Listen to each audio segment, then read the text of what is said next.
शुरुआत करते हैं आज के लेक्चर की। मैं स्लाइड शेयर कर रहा हूँ, कितनी देर में वो आपके साथ शेयर होती हैं। हम बात कर रहे थे डाटाबेसिस के बारे में कि डाटाबेसिस कैसे काम करते हैं, उसके बाद हम डिफरेंट कंपोनेंट्स की बात की। आज का लेक्चर जो आप अटेंड करेंगे आपको ही लगेगा कि हम लोगों ने ऑलरेडी ये चीज़ पढ़ी हुई है पहले से, ठीक है। लेकिन ये है कि चूँकि मस्ट में वो अब पढ़ाई जा रही है तो हम लोगों को भी इसको रेपिटेशन मोड में करना है, ठीक है। देखिए, हम लोगों ने इससे पहले डाटाबेस की व्यूज़ के बारे में बात की थी, और डाटाबेस की व्यूज़ के बारे में हम लोगों ने ये पढ़ा था कि जहाँ पर हमारे पास डाटाबेसिस के 3 व्यूज़ होते हैं, ठीक है। इंटरनल व्यू, कॉन्सेप्शनल व्यू और एक्सटर्नल व्यू, ठीक है। मैं इससे पहले कि मैं आप लोगों को स्कीमा समझाऊँ, मैं पहले आपको व्यू समझाना चाहता हूँ कि व्यू क्या था। व्यू, एक्सटर्नल व्यू या एक्सटर्नल लेवल हमारे पास डाटाबेस का क्या होता था कि मिसाल के तौर पर एक कॉलेज का CMS है, और कॉलेज के CMS के ऊपर मेरा व्यू जो है देखने वाला डाटाबेस को या सॉफ्टवेयर को वो अलग है। अगर लॉगिन करता है तो उसका अलग है। यूनिवर्सिटी का कोऑर्डिनेटर बंदा जो है वो जब उसको लॉगिन करेगा उसको कुछ और चीज़ें नज़र आएंगी, और जो मस्ट का रजिस्ट्रार है या वाइस चांसलर है जब वो CMS को लॉगिन करेगा तो उसको मुख्तलिफ चीज़ नज़र आएगी। अब सवाल ये पैदा होता है कि बैक एंड के ऊपर सारा डाटा एक ही जगह पे पड़ा होता है, ठीक है। तो हम ये कैसे कह सकते हैं कि हम लोगों को चीज़ें अलग अलग नज़र आती हैं? क्यों? क्योंकि हम लोगों ने व्यूज़ डिवाइड किए हैं, लेवल्स डिवाइड किए हैं, स्कीमास डिवाइड किए हैं।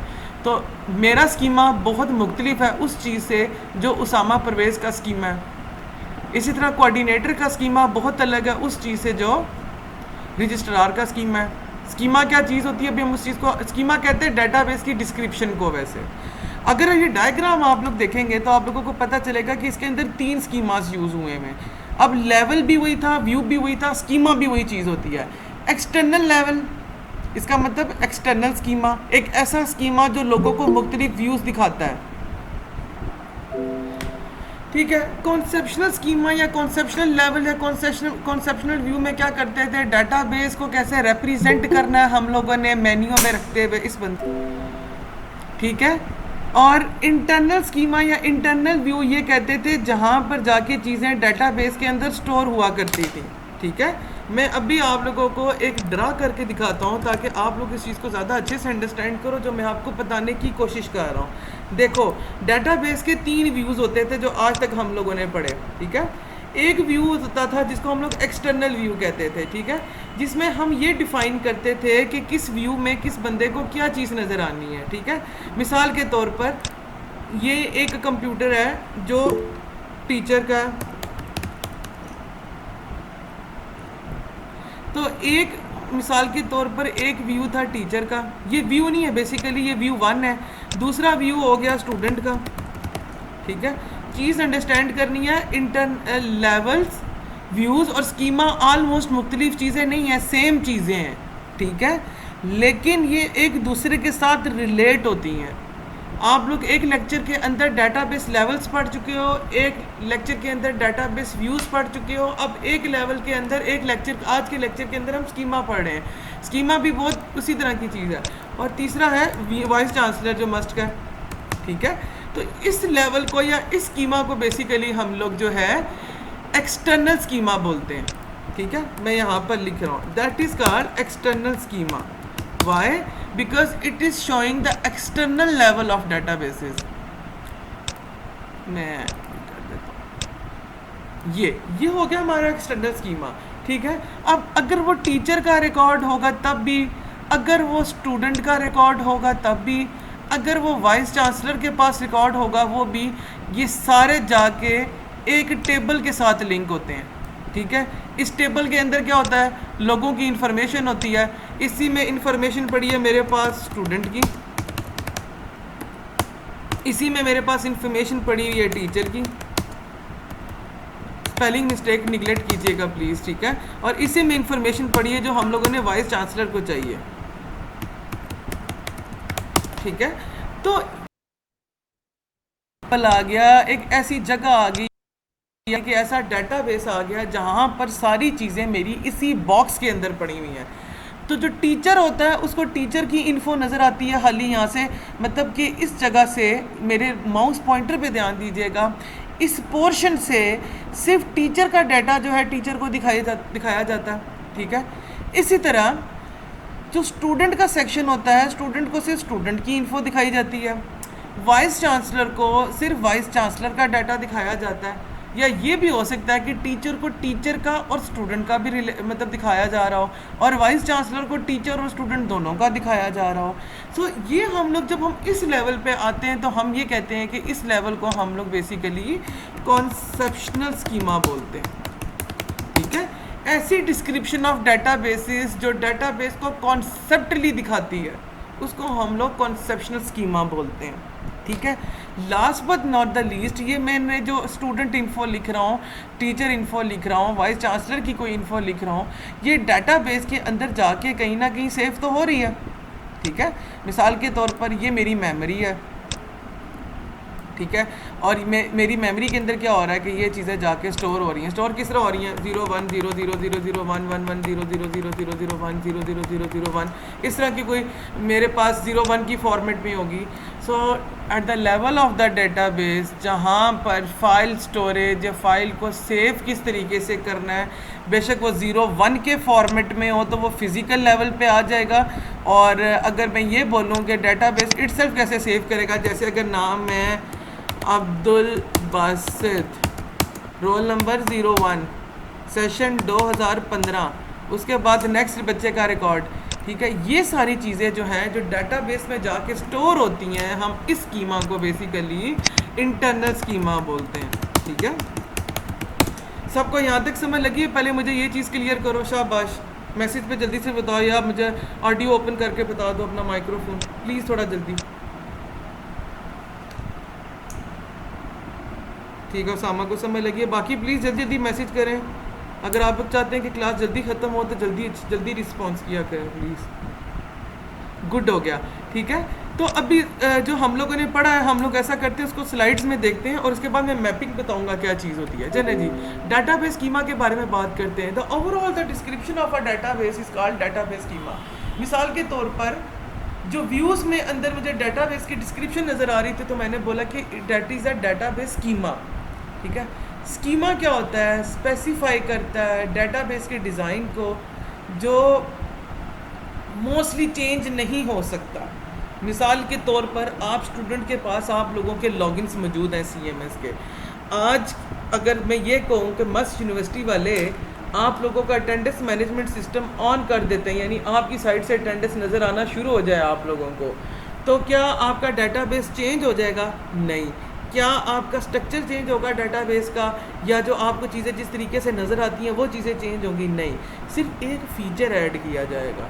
तो हम स्कीमास को भी यही कहते हैं कि स्कीमा क्या होता है, जब हम डाटाबेस का डिज़ाइन बनाते हैं तो हम उसको तब डिफ़ाइन करते हैं। बेसिकली कह सकते हैं कि स्कीमा एक स्ट्रक्चर है, एक प्रॉपर पॉइंट का, एक प्रॉपर एरिया का, ठीक है, जो कभी मोस्टली ज़्यादा चेंज नहीं होता, ठीक है। और हमने बात की कि वो स्कीमा जो होते हैं वो 3 तरह के होते हैं। हमने एक्सटर्नल स्कीमा की बात की, मैंने अभी आपको बताया कि एक्सटर्नल स्कीमा ये वाला स्कीमा होगा जहाँ पे हमें मुख्तलिफ व्यूज़ नज़र आएंगे, लिखा हुआ है at the highest level we have multiple external schemas also called sub schemas, ठीक है, जो क्या करते हैं डिफरेंट व्यूज़ ऑफ डाटा को दिखाते हैं। ये डिफरेंट व्यूज़ ऑफ डाटा हैं जिसमें यूज़र टीचर को कुछ और नज़र आ रहा है, स्टूडेंट को कुछ और है, वाइस चांसलर को कुछ और है, ये चीज़ है, ठीक है। अब हम चलते हैं पॉइंट नंबर 2 कॉन्सेप्शनल स्कीमा के ऊपर। कॉन्सेप्शनल स्कीमा क्या चीज़ होती है कि जब आप कॉन्सेप्शनली कोई चीज़ डिस्क्राइब करते हो, जिसमें आप ये बताते थे एंटिटीज़ क्या होंगी, एट्रीब्यूट्स क्या होंगे, उनका रिलेशनशिप क्या होगा आपस में, इंटेग्रिटी कॉन्स्ट्रेंट्स क्या होंगे। जिस तरह मैंने ये बताया ना कि यहाँ पर जो हमारा टेबल डिज़ाइन होता है हम उसको कहते हैं। मैं आपको एक डोमेन चीज़ करके दिखाता हूँ कि कॉन्सेप्शनल स्कीमा में बेसिकली होता क्या है। Let me remove this one first. I think so कि मैंने चीज़ नोटिस की है कि पावर पॉइंट को जब आप पेंट के साथ यूज़ करते हो तो बच्चे ज़्यादा अच्छे से अंडरस्टैंड करते हैं इस चीज़ को, ठीक है। मैं यहाँ पर 3 पोर्शंस बना रहा हूँ। एक बना रहा हूँ टीचर का डाटाबेस हो गया, स्टूडेंट का, और यहाँ पर हो गया वाइस चांसलर का। चले जी, मैं टीचर में नाम लिख देता हूँ, अपना नाम लिख देता हूँ। ये मेरा रिकॉर्ड है, ज़ीशान का रिकॉर्ड इधर पड़ा हुआ, ठीक है। तो ये मेरा हो गया। अब मैं यहाँ पर बना देता हूँ शाहज़ेब का, कि शाहज़ेब का रिकॉर्ड जो है वो यहाँ पर पड़ा हुआ, और यहाँ पर वाइस चांसलर का मैं रख देता हूँ फॉर एग्ज़ाम्पल अनीस का लिख देता हूँ, ठीक है। यानी ये प्रिंसिपल जो अनीस है उसका रिकॉर्ड पड़ा हुआ। अब कॉन्सेप्चुअल स्कीमा क्या चीज़ होती है कि आपका क्या रिकॉर्ड है, उसकी एंटिटीज़ क्या है, मतलब कि मेरा नाम है, रोल नंबर है, इसके अलावा मेरी फैकल्टी आईडी नंबर होगा, कोई मैं कौन कौन से सब्जेक्ट्स पढ़ा रहा हूँ वो सारा रिकॉर्ड इधर पड़ा होगा। शाहज़ेब के बारे में, शाहज़ेब के बारे में उसका रोल नंबर, उसका CMS रजिस्ट्रेशन नंबर, उसका यूनिवर्सिटी का रजिस्ट्रेशन नंबर, वो किस सेमेस्टर में पढ़ रहा है, वो कहाँ तक पहुँचा है अभी तक, उसकी कितनी पास है कितनी फेल है, उसका रिकॉर्ड उसके अपने सेक्शन में लिखा होगा। और अनीस जो बेसिकली प्रिंसिपल है उसके बारे में जितना डाटा होगा वो इधर लिखा होगा। तो ये तो हो गया एंटिटी एंड एट्रीब्यूट्स। अब रिलेशनशिप क्या है कि जाहिर सी बात है कि जो मेरे पास रिकॉर्ड पड़ा हुआ है वो शाहज़ेब का और बाकी सब स्टूडेंट का है, तो इसका मतलब है कि शाहज़ेब का रिलेशनशिप जो है वो टीचर के साथ है, ठीक है। ये हम आगे जाके रिलेशनशिप्स को ज़्यादा अच्छे तरीके से पढ़ेंगे, ठीक है। अब फॉर एग्जांपल प्रिंसिपल ने मुझे पे करनी है कोई चीज़, मुझे पैसे पे करने हैं मेरी क्लासेस के, तो मेरा प्रिंसिपल के साथ भी रिलेशन है, ठीक है। ये चीज़ तो हम ये कहते हैं कि इसको ये बेसिकली हम रिलेशनशिप कहते हैं कि ये रिलेशनशिप्स होते हैं। तो ये चीज़ लिखी हुई है कि कॉन्सेप्चुअल स्कीमा के अंदर एंटिटी, एट्रीब्यूट्स और रिलेशनशिप होते हैं विद इंटेग्रिटी कांस्टेंट, यानी एक चीज़ के अंदर तब्दील होने से, अगर मैं यहाँ से नाम तब्दील कर देता हूँ टीचर का, अगर मैं यहाँ से टीचर का नाम चेंज कर देता हूँ तो ऑटोमेटिकली शाहज़ेब के रिकॉर्ड में से भी टीचर का नाम चेंज हो जाएगा, ठीक है। तो इंटेग्रिटी कांस्टेंट इस चीज़ को कहते हैं। Changing in one causes the changes in automatically in all the other tables, ठीक है। इंटरनल स्कीमा, जिस तरह मैंने आपको पहला बात बोली, सबसे लोअर लेवल की चीज़ होती है। इसमें क्या होता है, कंप्लीट डिस्क्रिप्शन होती है। इसमें ये बताया जाता है कि डाटाबेस के अंदर जो है हमारा मेमोरी के अंदर जो है डाटा कैसे सेव होगा। ये देखें इंटरनल स्कीमा में यही कर रहे हैं ना हम लोग, नाम जो होता है उसको हम लोग लिखते हैं, उसके बाद वो क्या होता है 01011110 की फॉर्मेट में आके चेंज हो जाता है। तो ये इस तरीके से होता है, ठीक है। तो ये हमारा इंटरनल स्कीमा हुआ। अब हम बात करते हैं मैपिंग्स के बारे में, जिसके बाद आपका जो ये काम है वही सारा ख़त्म हो जाएगा, ठीक है। ये ऑलरेडी आप लोग पढ़ चुके हो मुझे पता है, लेकिन हम दोबारा इसलिए रिवाइज कर रहे हैं कि मोस्ट इंपॉर्टेंट फैक्टर है ये आपका। अच्छा जी, अभी हम बात करते हैं कि ये क्या चीज़ है, क्या मतलब कि ये जो हम लोग बात कर रहे हैं कि हम लोगों को मैपिंग करनी होती है। देखें मेरे गौर से मेरे माउस पॉइंटर की तरफ ध्यान देना है, ठीक है। ये देखें ये टीचर का रिकॉर्ड है, टीचर को एक व्यू नज़र आ रहा है, ये बात है, और टीचर को व्यू किससे नज़र आ रहा है, यहाँ से। इसका मतलब इन दोनों के बीच में जो इनको मिला रहा है, ठीक है, इन दो एरियाज़ को जो आपस में मिला रहा है, जो यहाँ से रिकॉर्ड उठाता है, ज़ीशान का रिकॉर्ड उठाता है, शाहज़ेब का रिकॉर्ड उठाता है और उनके अपने अपने एरिया पे भेज देता है, ठीक है। कोई तो है ना एक ऐसा बंदा जो ज़िम्मेदार है, जिसका काम है इसका डाटा उठा के उधर लेकर जाना, उसका डाटा उठा के इधर लेकर आना, ठीक है। That is called mapping. Mapping का मतलब यही होता है कि मैप्स क्रिएट करना इस तरीके से कि आपका रिकॉर्ड जो है वो दो स्कीमास के बीच में ट्रांसफ़र हो सके। ज़रा अभी हम गौर से स्टडी करते हैं इसको, ठीक है।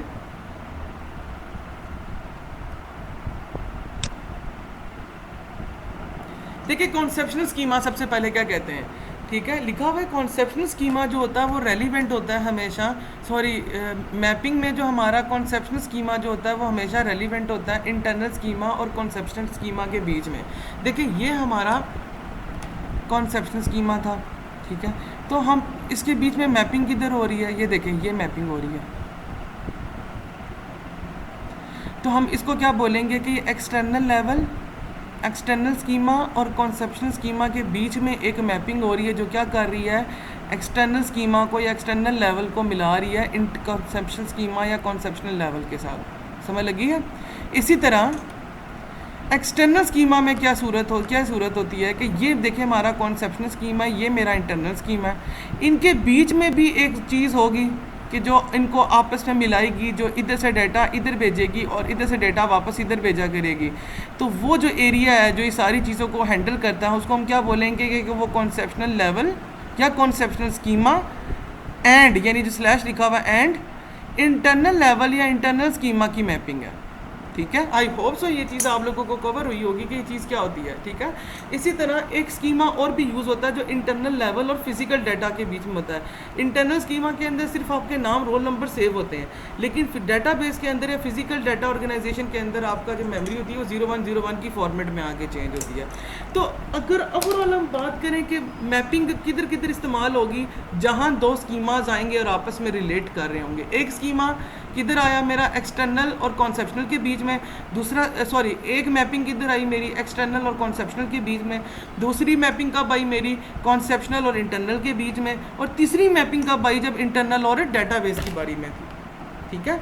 ये चीज़ है। अच्छा, इसके बाद हम बात करते हैं डेटाबेस इंस्टेंस के बारे में। ये चीज़ हम लोग पहले पढ़ चुके हैं, मैं दोबारा आपको पढ़ा रहा हूँ, ठीक है। डेटाबेस जो किसी भी पर्टिकुलर पॉइंट पे जाकर हो जाए उसको हम डेटाबेस इंस्टेंस कहते हैं। मिसाल के तौर पर मेरे पास पूरे कॉलेज का डेटाबेस पड़ा था, उसमें से शाहजेब का जो एक रिकॉर्ड मैं उठाता हूँ तो वो मेरे लिए क्या है, डेटाबेस इंस्टेंस है, ठीक है। जो ओरिजिनल डाटा होता है ना डेटाबेस के अंदर, वो किसी भी टाइम चेंज हो सकता है। इसीलिए जो हम लोग ऐसा करते हैं कि जो डाटाबेस का स्ट्रक्चर होता है ना उसको एटलीस्ट जो है ना परमानेंट रखते हैं, ताकि डाटाबेस के अंदर से अगर हम कोई चीज़ चेंज करें तो उसका स्ट्रक्चर चेंज ना हो, ठीक है। जो डाटाबेस का परमानेंट स्ट्रक्चर होता है उसको हम लोग बेसिकली इंटेंशन ऑफ डाटाबेस कहते हैं, ठीक है। और जो इंस्टेंस होती है उसको हम एक्सटेंशन या स्टेट ऑफ द डाटाबेस भी बोलते हैं, यानी जो डाटाबेस का एक पर्टिकुलर पॉइंट होता है किसी चीज़ के बारे में। डाटाबेस इंडिपेंडेंस क्या चीज़ होती है, ठीक है।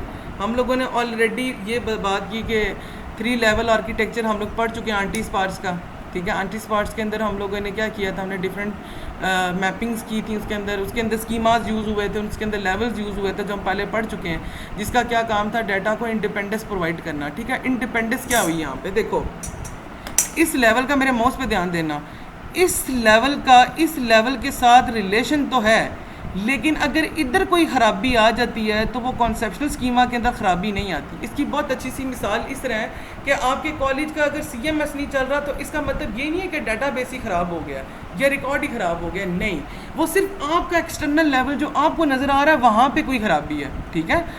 तो इसको हम ये कहते हैं कि जब हम डाटा इंडिपेंडेंस की बात करते हैं तो एक लेवल या एक स्कीमा का जो एरिया होता है वो दूसरे लेवल से इंडिपेंडेंट होता है। हम एक दूसरे से मैसेजेस तो शेयर करते हैं लेकिन हम एक दूसरे पे डिपेंडेंट नहीं हैं, ठीक है, ये चीज़ है। अब जो इंडिपेंडेंस होती है वो तो 2 तरह की होती है, एक होता है लॉजिकल इंडिपेंडेंस और दूसरी होती है फिजिकल इंडिपेंडेंस।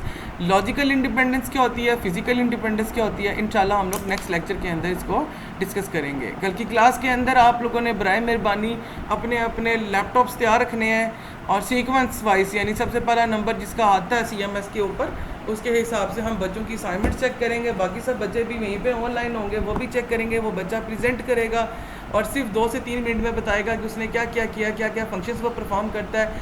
फिर दोबारा रिपीट कर रहा हूँ, कल ये बहाना नहीं चलेगा कि मेरा नेट नहीं चल रहा, मेरे नेट का कोई इशू है, एक दिन पहले मैं इसीलिए बता रहा हूँ, ठीक है। अब आप किसी बच्चे का कोई क्वेश्चन है तो प्लीज़ मुझसे पूछ लें।